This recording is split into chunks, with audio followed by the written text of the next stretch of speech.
What it do, homies? It's your boy David. I'm back today. We got a donation to go ahead and check out this song by Suicide Boys called 122 Days. One thing I want to make you aware of is that I believe I saw this song and decided not to do it only because it says down here it's age restricted. Essentially what that means is that it's pretty much probably going to kill the velocity that this video can generate because you have to be signed in to watch it. Right? And most people kind of use YouTube not signed in. We'll get a reaction done to it, but I don't perform it to perform well. But anyways, let's go ahead and shut up, turn it up.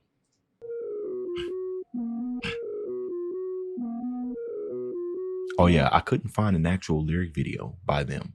Right? That's interesting. I wonder if it's because of that age restriction. I'm telling you guys, most of the time it's better to avoid these type of things. But I'm cool with it regardless. You know what I mean? I don't make money on these anyways. So. Oh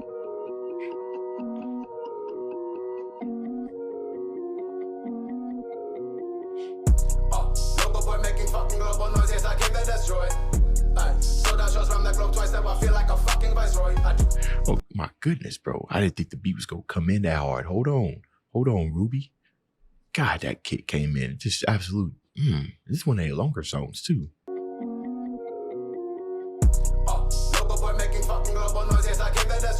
That's interesting. Grew up on making robot noises. I don't know what to think about that, right? I'm guessing you know how kind of like when you're a kid and yelling into a fan, robo noises. And interesting enough, he said, then I came to destroy, right? I'm sitting here thinking of like Attack on Mars. You know, the aliens kind of come down, but like, and they come to destroy the whole entire scene, take over the world.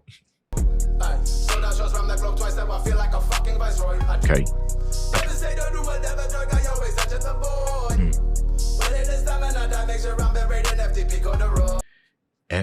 FTP corduroy. I don't know what that word means. Let's find out because I feel like it's super important. Let me see. CORDUROY. Corduroy. Oh, like corduroy pants. Okay, I guess. But FTP. FTP corduroy. I don't know what FTP means, but he says he wants to be buried in corduroy pants. Is that something that Ruby wears a lot? Right? I'm not sure. Let's go back. FTP corduroy. I feel like I should know what FTP is.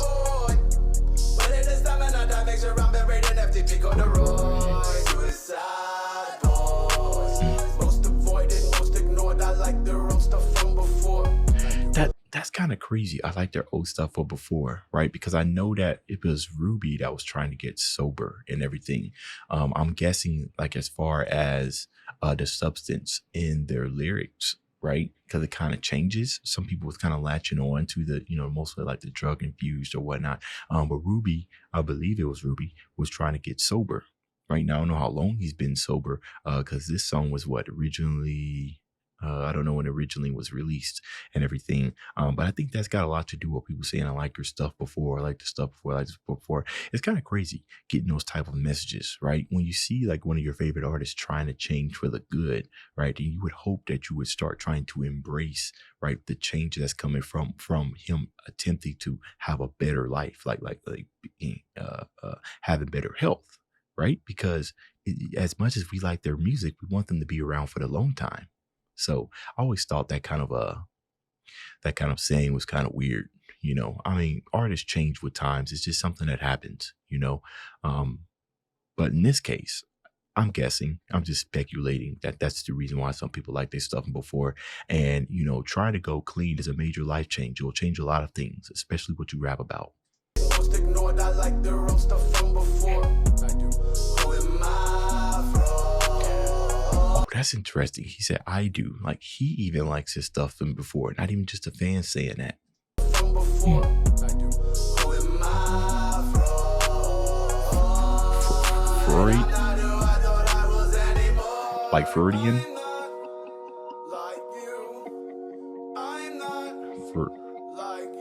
I don't want the life you live. I don't want the what it gives. I don't want the dying last. All the things that sail around me. I don't want the life you live. All the things that sail around me. I don't want the dying last. All the things that sail around me. I don't want the life you live. All the things that sail around me. I don't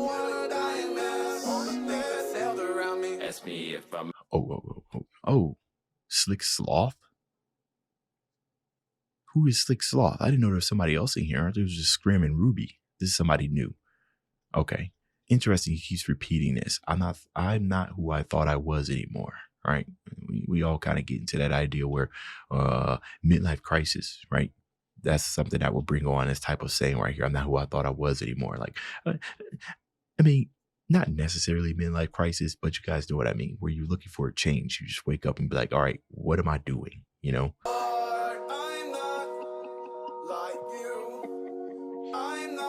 Interesting enough about this is that I know at the end he says these are the things they're saying to me, but it almost kind of sounds like he's saying these things as well.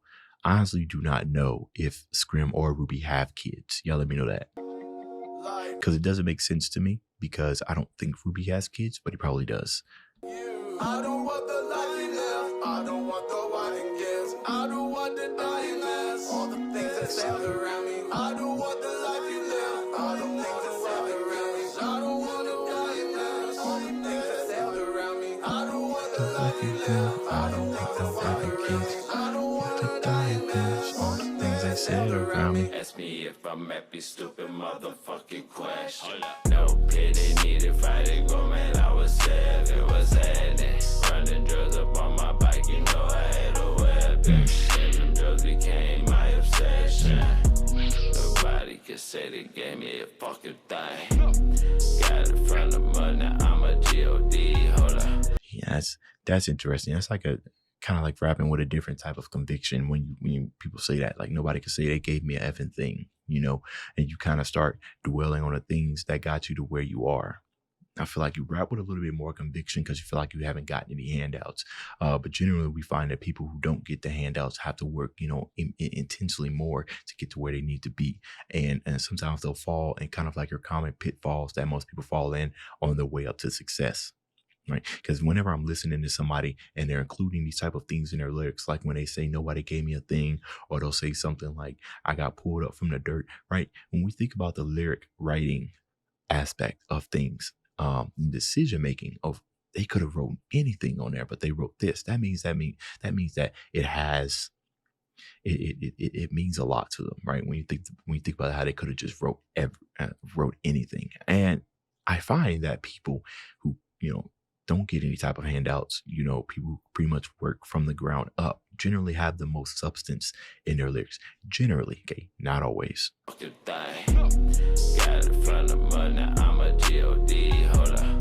Born Southside, West Bank, living legend. We want your Christ, this your fucking thing right now. No side, shorty off the porch, sipping dip, live sick, wanna quit, life overrated as shit. Every day eating sticks, gotta wash it down. Sticks. And when I wash it down, you know where this with, bitch. I just want some happiness. Live a normal life again. Yeah. Right. So this song kind of sounds like it's a call for wanting to return to normal. I still haven't figured out what the 122 days mean. Like it's not a year. Let's see, 60, 120. It's just short of 3 months, 90 days. Let's say 90. Well, my math is like completely 90. My math is completely off. 30, 60, 60 and 60 is 120. So that's just short of 4 months, right?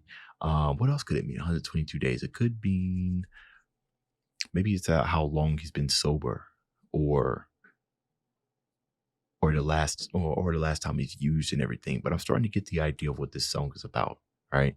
Like just wanting to return, like a call of wanting to return to normal. Happiness to live a normal life again.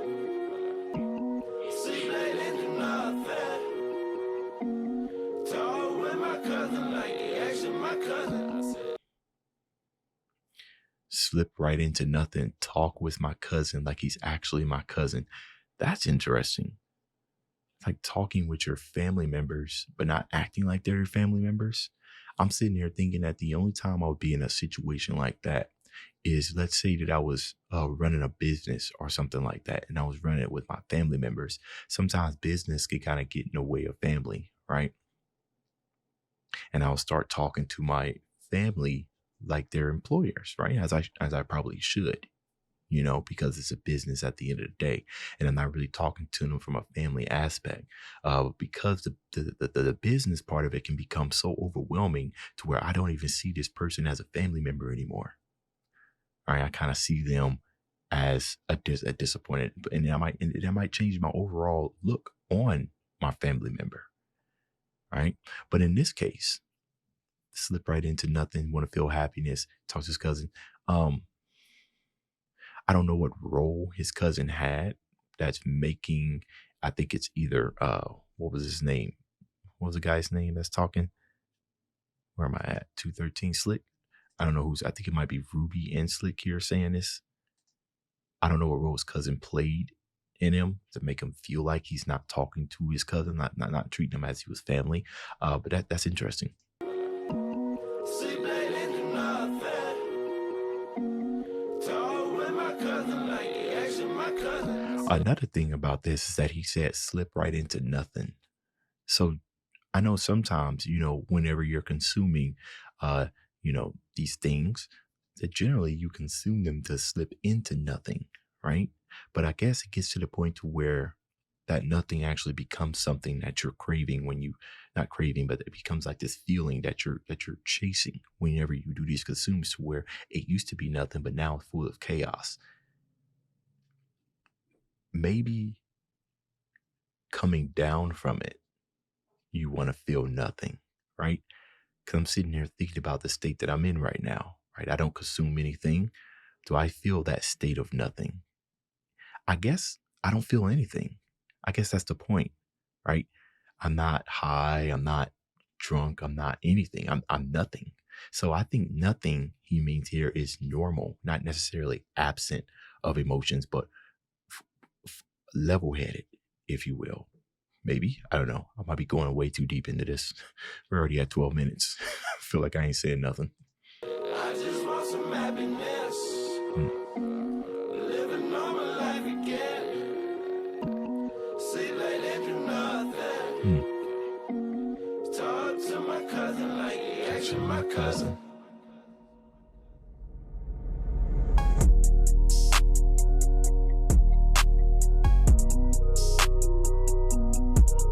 Freestyle, going wild on my channel. What it do, days, sandals. I like wearing sandals. I like wearing socks with sandals. People saying they can't handle it while I wear my flannel. My flannel got different types of colors, red and blue. You know I'm about Everyday savings at the Everything Store, K&B. Now ask your K&B pharmacist for a $3 coupon good on your next new or transferred prescription. prescription drugs. I heard something by a Simba. He was a rapper, and he said something. He said something very thought provoking. He said Big Meech didn't sell more drugs than Big Pharma, right? So take what you want from that, but I think that's what this is talking about and everything. You know, most of the drugs and everything, the stuff that we consume, are being offered, you know, by. You know what I mean? And like, okay, I don't want to say too much, man. This is how you get your channel taken over. Anyways, hope I didn't disappoint. I feel like there may have been some things that I might have missed with this, but as always, I love diving into Suicide Boys. They definitely know how to condense a lot of information into 3 minutes. And then it just leaves the listener like, what were they talking about here? You know what I mean? All right, y'all. That's the end of this video. If you enjoyed the content, leave a like and subscribe. Dave's out.